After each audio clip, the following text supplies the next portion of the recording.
الحمد للہ والصلاۃ لأہلہا اما بعد۔ آج کا سبق حلقہ کشف المحجوب پیر علی حجویری رحمۃ اللہ علیہ کا سبق ہے اور بہت اہم سبق ہے۔ آج کی ہستی کا تذکرہ کیا کہ شیخ ابو القاسم عبد الکریم بن حوازان القشیری رحمہ اللہ متاخرین میں سے ہیں۔ بہت آپ کی فضیلتیں ہیں، ہر فن کے اقوال اور محققانہ تصانیف موجود ہیں۔ اللہ نے آپ کو بہت تصوف سے مالا مال کیا۔ فرمایا تصوف کی مثال برسام کی بیماری، اس کی ابتدا اور انتہا خاموشی ہے۔ اس کی ابتدا کلام ہے، انتہا خاموشی ہے۔ جب مضبوط ہو گئی تو بالکل یہ شخص گنگا ہو جاتا ہے۔ تصوف کی انہوں نے تین درجات لکھے ہیں۔ انہوں نے کہا کہ پہلی درجہ اس کا کلام ہے، بات ہے، دوسرا درجہ خاموشی ہے، اور تیسرا درجہ اس کا ایسا ہے جیسے کوئی شخص بالکل گنگا ہو گیا ہے۔ صفوت کے دوزخ میں ایک وجد اور دوسرا نمود ہے۔ فرمایا کہ موسیٰ علیہ السلام کہ یہ اشارات میں یہ بات بہت زیادہ آتی ہے۔ موسیٰ علیہ السلام کہ آپ خضر علیہ السلام کے سامنے خاموش تھے، اشارات میں یہ بات آتی ہے۔ آج کے سبق کا میں نے جو خلاصہ بیان کیا ہے آپ کے سامنے، انہوں نے تصوف کے درجات بیان کیے ہیں۔ تصوف روحانیت، فقیری اور درویشی، اس کے تین درجات بیان کیے ہیں۔ پہلا درجہ کلام کا ہے، گفتگو ہے، بولنا ہے، سننا ہے، سنانا ہے، اس کو کلام کہتے ہیں۔ یہ پہلا درجہ ہے۔ فرمایا دوسرا درجہ خاموشی ہے۔ جب برتن بھر جاتا ہے اور برتن میں روحانیت، کیفیات، حالات، احوال جب برتن بھر جاتا ہے تو فرمایا اس برتن میں خاموشی آ جاتی ہے۔ اور تصوف کا تیسرا درجہ فرمایا کہ گنگا پن ہے، کہ بالکل گنگا ہو جاتا ہے، کوئی سمجھ نہیں پاتا یہ ہے کون۔ اس کے اندر روحانیت کا سمندر ہے۔ آپ یہ دیکھیں جو ندی نالے چھوٹے چھوٹے چشمے ہیں ان کا شور ہوتا ہے، پھر چھوٹے چشمے بڑے دریا بن جاتے ہیں، ان کا شور کم ہو جاتا ہے، پھر بڑے دریا سمندر بن جاتے ہیں جو گہرائی میں بھی ہوتے ہیں لیکن بالکل خاموش ہوتے ہیں۔ جتنا روحانی دنیا میں آگے بڑھتے جائیں گے، جذب کی کیفیت پیدا ہوتی جائے گی۔ جذب، ہر چیز کو جذب کر لیا۔ مٹی ہر چیز کو جذب نہیں کرتی، ریت ہر چیز کو جذب کر لیتی ہے۔ جذب کی کیفیت بڑھتی جائے گی۔ عام شخص اندازہ لگائے گا، کوئی کہے گا اللہ والا ہے، کوئی کہے گا دکاندار ہے، کوئی کہے گا ایماندار ہے، کوئی کہے گا بے زور بے طاقت ہے، کوئی کہے گا بے قوت ہے، کوئی کہے گا نمود و نمائش ہے۔ یہ درویش اندر سے خاموش ہوگا۔ جو تیسرے درجے میں پہنچے گا، لوگ صرف اندازے ہی لگاتے رہیں گے۔ ایک وقت ہوتا ہے جب حق ہو کا شور ہوتا ہے، کلام سننے سنانے کا شور ہوتا ہے، پھر اس مرحلے سے انسان آگے نکلتا ہے۔ جب اس مرحلے سے آگے نکلتا ہے پھر انسان خاموش، یعنی تھوڑی سی گفتگو کر لی پھر خاموش ہو گیا۔ مشاہدہ حق میں وہ چیزیں دیکھ چکا ہوتا ہے جس کا اظہار کر نہیں سکتا، وہ چیزیں دیکھ چکا ہوتا ہے جس کا اظہار نہیں کر سکتا۔ اگر اظہار کرتا ہے، آگے وہ ہے نہیں لوگ جو اس کو سمجھ پائیں، جن کے اندر اس کی سمجھ ہو۔ پھر وہ نہیں ہے، ان کے برتن وہ نہیں ہے، ان کے ظرف وہ نہیں ہے. پھر ایک وقت آتا ہے کہ یہ بالکل خاموش ہو جاتا ہے، بالکل خاموش ہو جاتا ہے. ہاں، کوئی شخص بہت زیادہ قریب ہو تو وہ پا جاتا ہے. کہنے لگا میں نے اپنے حضرت سے کہا آپ جیسا کر دیں، جیسے آپ کی روح کی پرواز ہے، جیسے آپ کی روحانیت ہے، جیسے آپ کے اندر کمال ہے، جیسے آپ کے اندر روحانیت کا سمندر خاموش ہے، آپ جیسا کر دیں. تو مجھ سے فرمایا، ذرا دیکھنا، مجھ سے فرمایا ان دونوں ہاتھوں کو رگڑ اور رگڑ اور رگڑ. انہوں نے کہ جی اب برداشت سے باہر ہو گیا، ہاتھ آگ بن گئے ہیں. بس کہا اپنے دل کو میرے دل کے اتنا قریب کر لے، اپنے دل کو میرے دل کے اتنا قریب کر لے، یہ جو کچھ دل میں ہے یہ تیرے دل میں منتقل ہو جائے گا.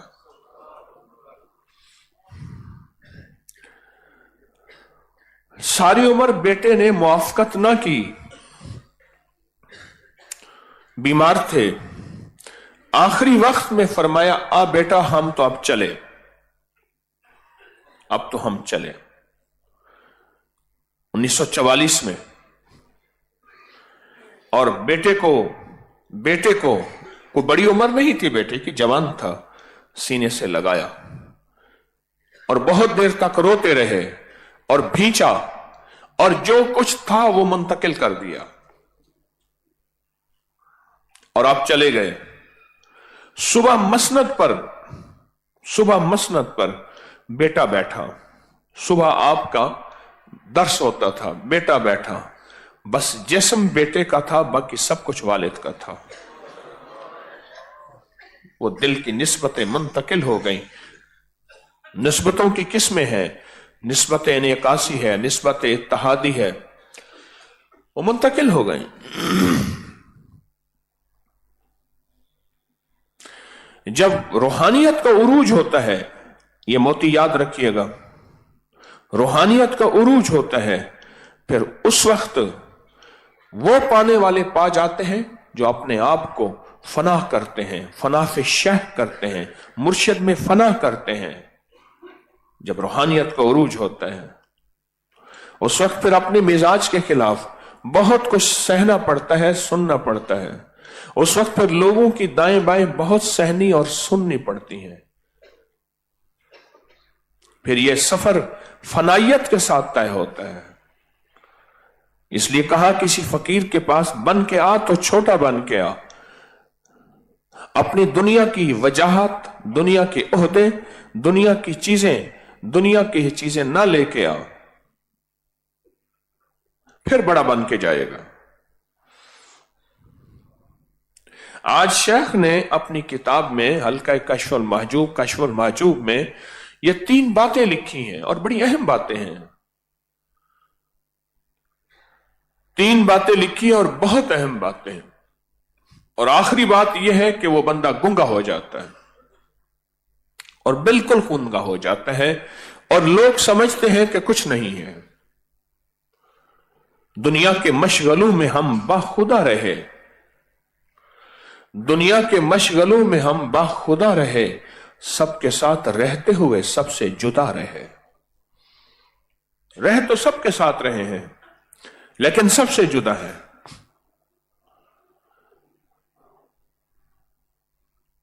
یہ جو آپ اس وقت ذکر کی، تسبیح کی، صبح شام کی ان مجالس اور محافل میں بیٹھے ہیں، یہ وہی چیز ہے، یہ وہی چیز ہے. میں ایک دفعہ ایک کباڑیے لوہا پرانا وغیرہ لیتے ہیں، اس کی دکان کے آگے سے گزر رہا تھا. ایک بندہ ایک لوہا موٹا تھا، اس کو ہتھوڑے مار رہا تھا، اس پہ زنگ لگا ہوا تھا. اچھا، ہتھوڑے مارتے ہوئے اس کے زنگ کی تہیں ہٹ رہی تھی، گر رہی تھی، اڑ رہی تھی. میں کھڑا ہو گیا، میں کہا واہ، یہی ہمارا کام ہے. ہتھوڑے مارتا رہا. جب دیکھا کہ اندر سے اصلی لوہا نکل آیا،